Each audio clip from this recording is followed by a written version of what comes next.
Assalamu alaikum, j'espère véritablement que kulshi labas. On vous a dit plusieurs fois le Coran patouche, attention. Alors vous pouvez essayer, mais le Coran c'est trop puissant. Alhamdulillah, dans cette vidéo, nous allons répondre au Coran des historiens et on va en même temps réfuter une ambiguïté citée par les islamophobes. Bon alors, de quoi il s'agit? Il y a des gens qui nous interpellent en disant il y a des interpolations dans votre Coran, il y a eu des ajouts, les gens ont ajouté des choses, c'est comme la Bible. On leur dit doucement.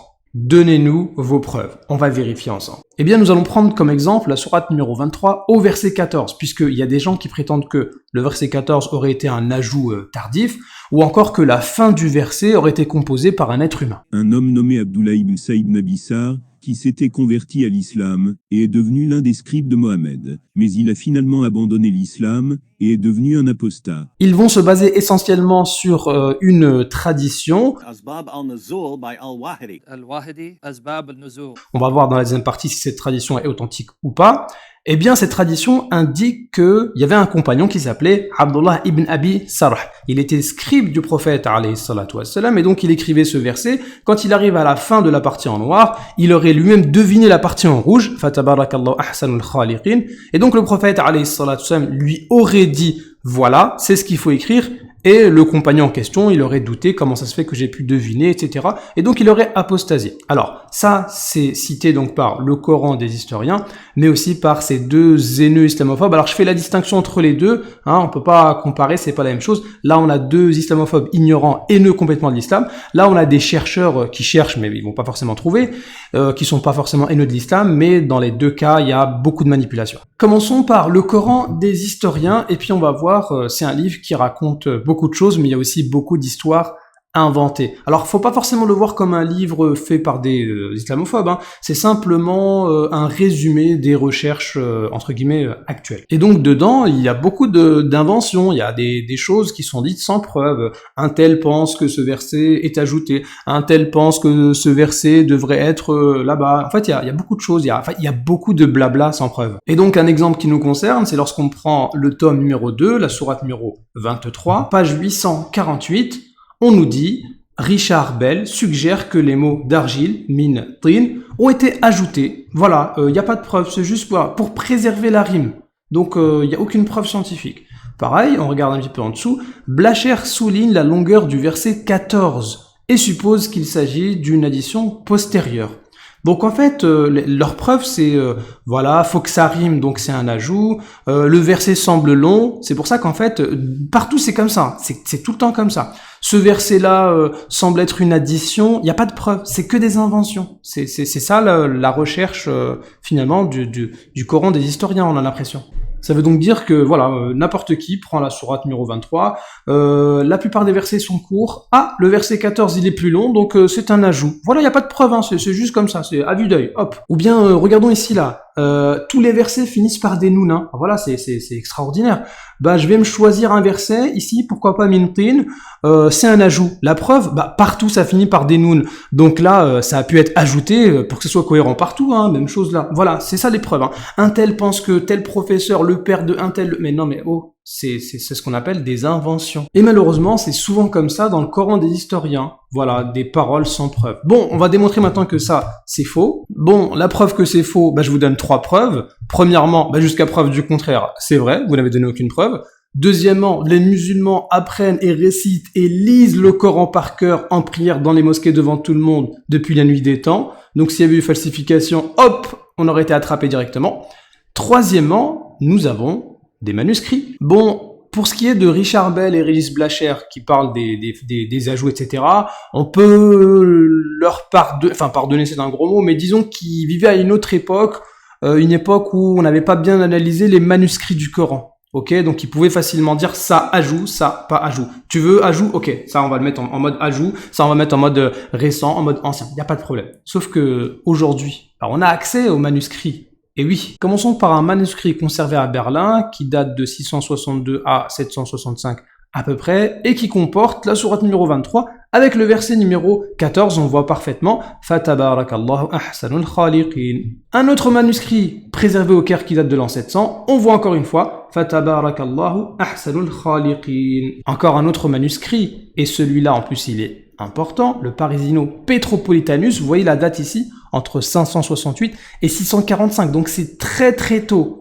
Et on voit la sourate numéro 23 avec le verset 14, la fin qui nous intéresse, Fatabarakallahu ahsanul khaliqin. Un autre manuscrit de Sana avant 750, Fatabarakallahu ahsanul khaliqin. Un autre manuscrit 649 à 675, Fatabarakallahu ahsanul khaliqin. Ça veut donc dire que le Coran des historiens va relayer des informations comme quoi tel verset c'est un ajout, etc. Ils vont se baser sur des gens qui sont morts il y a longtemps et qui donnent pas de preuves. Alors que de l'autre côté, nous avons des manuscrits qui montrent que la sourate numéro 23, le verset numéro 14 et les alentours, ils sont préservés. Bon, si seulement c'était simplement des fausses histoires. Il y a aussi des histoires qui sont déformées. Page 848, donc ici on nous dit, par ailleurs, une tradition musulmane rapporte qu'un scribe qui se faisait dicter, donc la sourate 23 dont on a parlé au début, par Muhammad, alayhi salatu wassalam, aurait devancé et deviné exactement une partie de cette révélation, correspondant à la fin du verset 14. Béni soit Allah, le meilleur des créateurs. Et ici on voit qu'il nous dit, Muhammad en aurait été fort surpris. Et là il nous donne la source, Tabari, Tafsir, cité par un tel, etc. Et il conclut, cette anecdote suggère-t-elle implicitement l'intervention d'un scribe dans la composition de ce passage? Alors donc en fait ici, ils vont nous citer une tradition qui est mal citée, comme on va le voir, et après il lance une question ouverte comme ça. Voilà, est-ce que finalement la fin du verset, est-ce que ce serait pas plutôt un scribe qui l'aurait inventé? Bon, tout d'abord, le Coran des historiens, il y a deux fautes ici. Première faute, c'est pas rapporté dans le tafsir de Tabari. Vous pouvez nous montrer, il dit tome 1, page 45, cité par un tel, il faut vérifier ce que vous allez chercher chez les gens, d'accord? Tabari ne rapporte pas ça. Tabari rapporte l'histoire avec le scribe, mais pas en lien avec la sourate numéro 23, verset 14. Tabari va citer par exemple la sourate 6, verset 93. Deuxièmement, comme quoi le scribe aurait deviné, et le prophète Mohammed alayhi salatu wassalam, il aurait été fort étonné, il aurait été surpris, etc. Ça, c'est encore faux. Regardons l'histoire. Alors, cette histoire, elle est rapportée dans plusieurs tafasirs, pas dans At-Tabari, puisqu'il ne met pas le lien avec la sourate 23, verset 14, mais par exemple dans le Qurtubi. Eh bien, ici, on voit que, il y a écrit quoi, hein? Je pense que le Coran des historiens, ils savent lire l'arabe, normalement. Ajiba. C'est qui a été étonné? Abdullah, c'est Abdullah ibn Abi Sarh. C'est lui qui a été étonné. Donc, il a été étonné lorsqu'il a lu le verset, il a trouvé ça beau, il était étonné, et donc c'est lui, en étant surpris, en étant étonné, qui s'est exclamé, Fatabarakallahu ahsanul khaliqin. C'est pas le prophète, alayhi salatu wassalam, qui aurait été étonné, ce que tu viens de dire c'est très beau, allez mets-le dans la révélation. Et donc là, ça change tout, c'est complètement différent. Maintenant, peut-être que Al-Qurtubi, dans son tafsir, il a peut-être pas bien cité sa source, mais ça vient d'où? Eh bien, ça vient de Al-Wahidi, Asbab al-Nuzul. Regardons. Vous avez ici le lien internet, vous avez en anglais et en arabe. C'est la même chose que dit Al-Qurtubi. Ajiba Abdullah min tafsil khalqil insan. Donc c'est qui a été surpris? C'est qui a été étonné? On revient dans le Coran des historiens. Muhammad en aurait été fort surpris. Vérification, c'est Abdullah qui a été surpris, qui a été étonné. Donc ça s'appelle de la manipulation. Donc non seulement ils nous donnent une mauvaise source, hein, comme ça on peut pas vérifier ce qu'ils disent, mais en plus ils inversent tout. Ça veut dire plutôt que de dire que c'est le scribe qui a trouvé le passage du Coran qui était tellement beau, eh bien il en a deviné la suite, en fait ils vont nous dire non, c'est le prophète, quand il a entendu le scribe, le prophète a été étonné, ce que t'as dit ça a l'air beau, vas-y note-le. Eh oui, donc en fait ils ont tout falsifié. On passe maintenant au 4, et on va voir que, en vrai, cette histoire-là, du scribe qui devine, etc., la suite, elle est faible. Elle n'est pas authentique comme on va voir dans la deuxième partie. Et moi, je vais pointer une incohérence du Coran des historiens. Si vous prenez, par exemple, la sourate numéro 24 au verset 22, Allah Azza wa Jal nous dit « Et que les détenteurs de richesses et d'aisance parmi vous ne jurent pas de ne plus faire des dons aux proches, aux pauvres et à ceux qui émigrent dans le sentier d'Allah, qu'ils pardonnent et absolvent. N'aimez-vous pas qu'Allah vous pardonne ? Et Allah est pardonneur et miséricordieux. » Quel est le contexte de révélation de ce verset-là? Eh bien, dans la tradition authentique, on nous dit que Abu Bakr as-Siddiq, radiyallahu anhu, il aidait une personne qui, par la suite, a fait partie des gens qui ont calomnié sa fille Aïcha, radiyallahu anha. Il y avait des gens qui avaient accusé Aïcha d'avoir commis la fornication. Et parmi ces gens-là, il y avait un homme qui recevait des biens, assistance, de l'argent de le père de Aïcha, Abu Bakr. Du coup, Abu Bakr as-Siddiq, radiyallahu anhu, réaction normale, il s'est dit, tu as parlé sur ma fille, j'arrête de t'aider. Et c'est là que Allah Azza wa Jal révèle ce verset-là en incitant Abu Bakr de continuer, de pardonner et de continuer à donner. Ça, c'est le contexte de révélation. Ça, c'est rapporté dans la sunna authentique. Sahih Bukhari, Sahih Muslim, At-Tirmidhi, c'est authentique, et encore Musnad de l'imam Ahmed, etc. Regardons ce que dit le Coran des historiens par rapport à ça. Page 876, on nous dit quelques exégètes. Déjà, ça commence mal. C'est pas quelques exégètes, c'est carrément la tradition, c'est Bukhari, Muslim. On rattachait ce verset à une situation précise. Abu Bakr, compagnon de Muhammad, avait décidé de ne plus verser d'aumône à un de ses parents proches, dénommé Mistah, à la suite de sa participation à la calomnie visant à Aïcha. Donc déjà, première erreur ici, c'est complètement... le fait de dire quelques exégètes, ça montre qu'en fait, vous n'avez pas lu la tradition islamique, on a l'impression. Deuxièmement, comme le souligne Bell, vous vous souvenez, Richard Bell, celui qui disait « ça a ajout, ça a pas ajout ». Comme le souligne Bell, rien dans le texte du Coran, donc, de la sourate 24, rien dans le texte ne permet d'étayer une telle interprétation. Non mais là, ça veut donc dire que quand il s'agit de prendre des traditions qui sont faibles dans Al-Wahidi, Asbab an-Nuzul, etc. et tout, il n'y a pas de souci, on prend, on accepte, on met le doute, on falsifie même la source. Mais quand il s'agit de traditions authentiques, qui ne sont pas que dans quelques exégètes, eh bien là, on se dit, ouais, il n'y a pas de preuve dans le texte. Mais est-ce qu'il y avait une preuve dans le texte ici? Attends, on va reprendre la sourate numéro 23. Où est-ce que tu as vu un scribe dans la sourate numéro 23? Où est-ce que tu as vu que le scribe aurait deviné la fin? C'est pas indiqué. Donc pourquoi vous n'utilisez pas la même méthodologie? Alors que ici c'est authentique, là c'est fait. Mais au minimum, allez, tout est fait pour vous ou tout est authentique. Mais adoptez la même méthodologie. Et des incohérences comme ça dans le Coran des historiens, il y en a plein. On fait ce qu'on veut. Alors on va passer maintenant à la deuxième partie. Fiabilité du récit concernant la sourate 23, numéro 14. Eh bien, on y va. Asbab al-Nuzul al-Wahidi. Alors, dans ce livre, eh bien, il peut y avoir des choses qui sont authentiques, des choses qui sont faibles. Comment on va le vérifier? Eh bien, à l'aide de la chaîne de transmission. Et on voit ici que c'est indiqué que c'est l'opinion d'Ibn Abbas selon le rapport de Al-Kalbi. Le problème, c'est que Al-Kalbi, eh bien, son hadith est rejeté. Prenons Mizan ou l'I'tidal d'Al-Dhahabi par rapport à Al-Kalbi. Qu'est-ce qu'on nous dit? On nous dit Matrouk Rafidi laysa bi thiqah. Et on nous dit La yuthaq bih.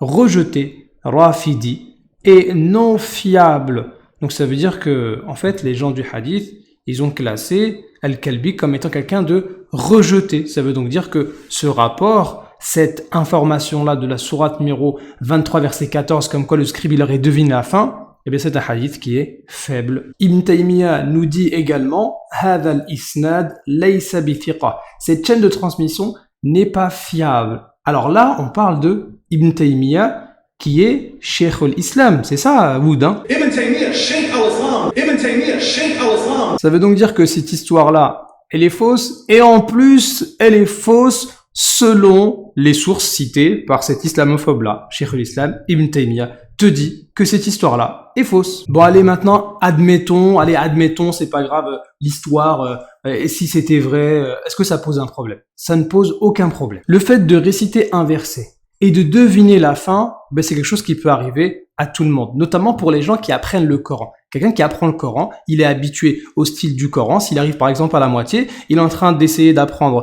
le verset, et puis sans regarder la fin, il essaie de dire ah oui, peut-être ça va être khabirun bima ta'malun, ou bien wallahu bi kulli shay'in alim. Et puis ça peut être bon. Donc ça ne pose aucun problème quand on est habitué au style coranique de deviner les derniers mots d'un verset. Si par exemple on lit le verset wa qalu ittakhadha Allahu walada, et ils ont dit Allah s'est donné un fils. La partie en rouge, elle vient automatiquement dans nos têtes sans lire. On va dire subhanallah, mais non, c'est pas bien ce qu'ils font, etc.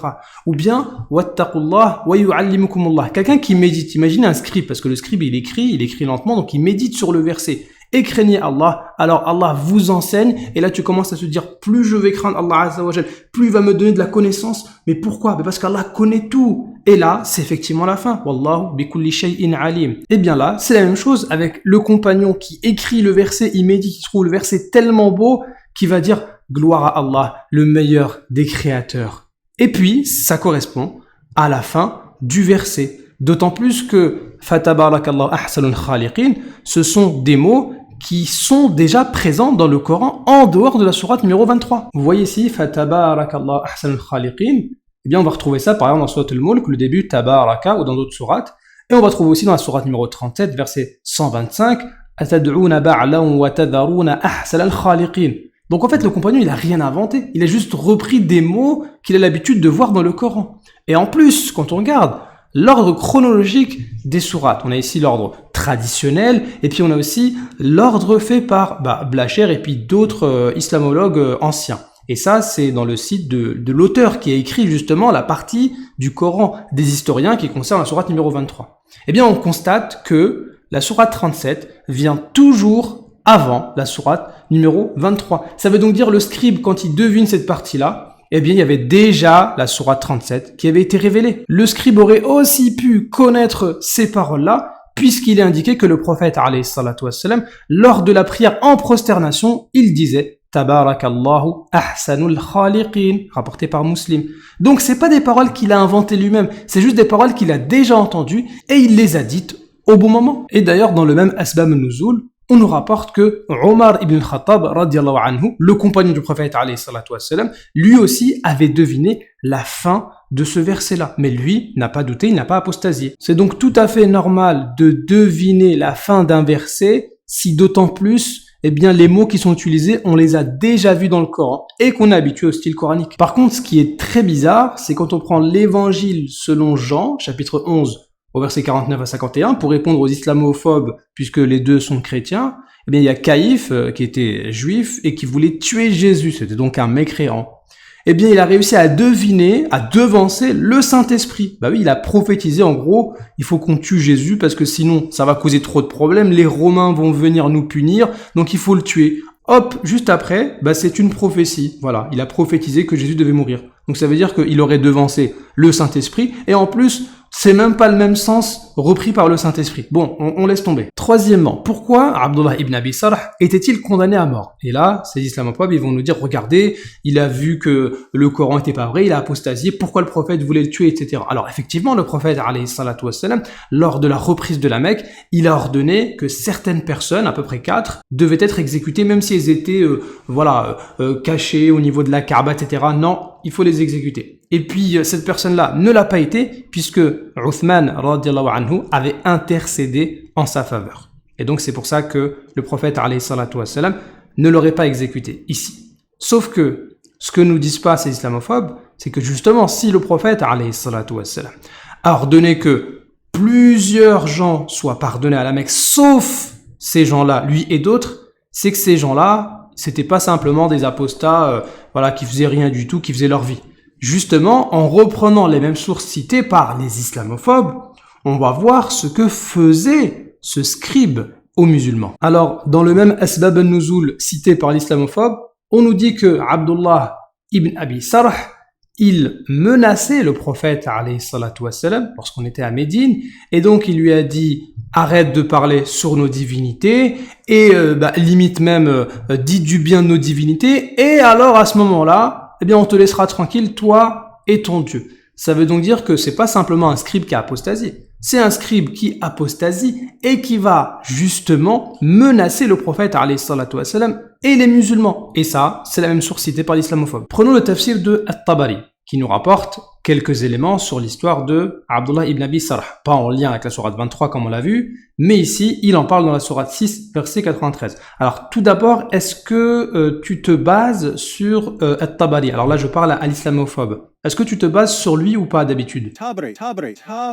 Bon, je pense que là, c'est clair. Eh bien, qu'est-ce que nous dit At-Tabari? Il nous dit que, justement, ce scribe-là, il n'a pas simplement apostasié, il est parti manger des chips, etc. Non, il est parti retourner chez les polythéistes et il a commencé à dénoncer les musulmans qui étaient restés à la Mecque, puisque à ce moment-là, le prophète, alayhi salatu wassalam, et beaucoup des musulmans avaient déjà émigré à Médine. Mais il y avait des gens qui étaient musulmans à la Mecque, ils vivaient en mode caché, ils avaient peur des polythéistes.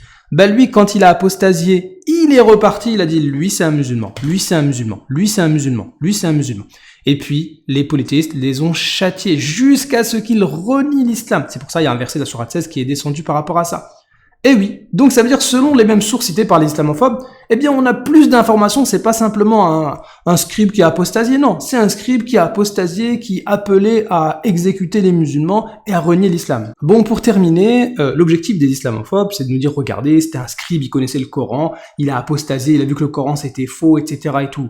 Mais selon les mêmes histoires, selon les mêmes sources que vous citez, en fait, ce compagnon, je l'appelle compagnon, parce qu'après avoir apostasié, il est redevenu musulman. Et il n'est pas redevenu musulman par pression, par peur d'être tué. Regardons ce que disent les sources que vous-même vous citez habituellement. Tafsir d'Al-Qurtubi, tu connais ça, non? One of the most respected Muslim commentators of all time. Qurtubi. Voilà, j'aime mieux ça. Eh bien, Al-Qurtubi, il nous dit quoi par rapport à la fin de ce compagnon? Il nous dit que il a invoqué son Seigneur en disant « Oh Allah, fais que mon œuvre s'achève par la prière de l'aube. » Il fit ses ablutions, puis pria en récitant Al-Fatiha et Surat Al-Adiyat lors de la première raka, et en récitant Al-Fatiha et une autre sourate lors de la deuxième unité. Puis salua à droite et à gauche, puis Allah prit son âme. Ça veut dire que parmi les dernières paroles, justement, de ce compagnon qui a apostasié mais qui est revenu à l'islam, si toutes ces histoires étaient vraies, eh bien, on voit que ce compagnon, il est sincère et qui demande à Allah Azza wa Jal que sa dernière action finalement ce soit une prière. Maintenant retournons à la sourate numéro 23. Regardez comment le Coran c'est trop fort. Peu importe les pistes qu'ils essayent de trouver, il y a toujours une réfutation. Eh bien ici, on avait ce compagnon qui avait été émerveillé, c'est lui qui avait été étonné par la beauté de ce verset-là. Et puis après, eh bien, il a deviné la suite, et c'est là qu'il a commencé à avoir un doute, et puis après, voilà, il persécutait les musulmans, il était complètement parti à l'ouest. Mais par la suite, ce qui nous prouve qu'il a fait un repentir sincère, eh bien, c'est cette parole rapportée dans le tafsir d'Al-Qurtubi, mais en plus, comment il a voulu se rattraper? Eh bien, le début de la sourate, c'est quoi? قَدْ أَفْلَحَ الْمُؤْمِنُونَ الَّذِينَ هُمْ فِي صَلَاتِهِمْ خَاشِعُونَ. Bienheureux sont les croyants, ceux qui sont humbles dans leur salat. Et donc ce compagnon-là, il voulait absolument se rattraper, il voulait faire partie des véritables croyants, il voulait faire partie des heureux, des gagnants. Et c'est pour ça qu'il a demandé à Allah Azza wa Jal que sa dernière œuvre soit justement une prière. Et quand tu fais une prière en croyant que c'est ta dernière prière, eh bien crois-moi, tu vas prier avec khushu', tu vas prier avec un maximum de concentration. Et puis selon les sources, il a été exaucé. Et donc ça prouve que ce compagnon finalement, il valide l'authenticité du Coran. Pour terminer, le Coran des historiens, on a vu qu'il y avait énormément d'incohérences et il y aura encore d'autres vidéos, Inch'Allah, sur ça. Les islamophobes, ils sont complètement réfutés. Et moi, ce que je veux leur dire, en fait, c'est que à chaque fois que vous venez avec des ambiguïtés, eh bien, en fait, ça ne fait que augmenter notre foi. Et c'est pour ça, Alhamdulillah Rabbil Alamin, on loue Allah Azza wa Jal, le Seigneur de l'univers, le seul qui mérite l'adoration, celui qui a tout créé. قد أفلح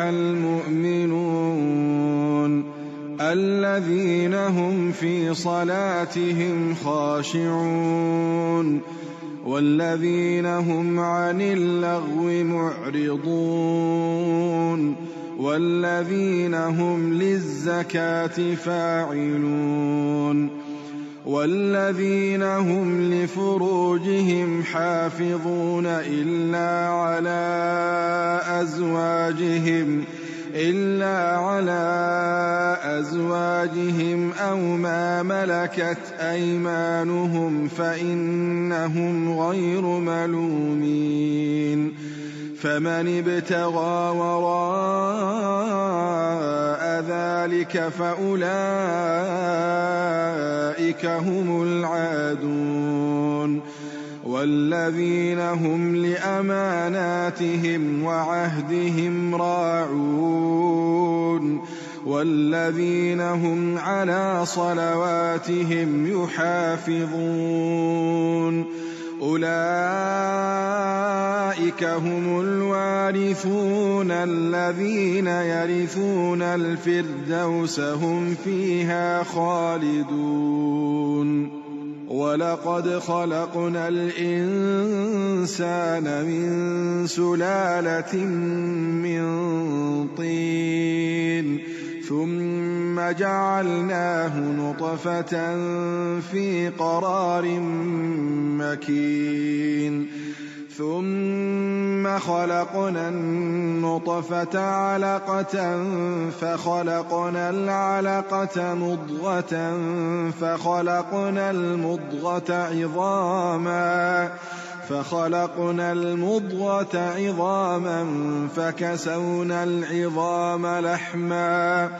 فكسونا العظام لحما ثم أنشأناه خلقا آخر فتبارك الله أحسن الخالقين.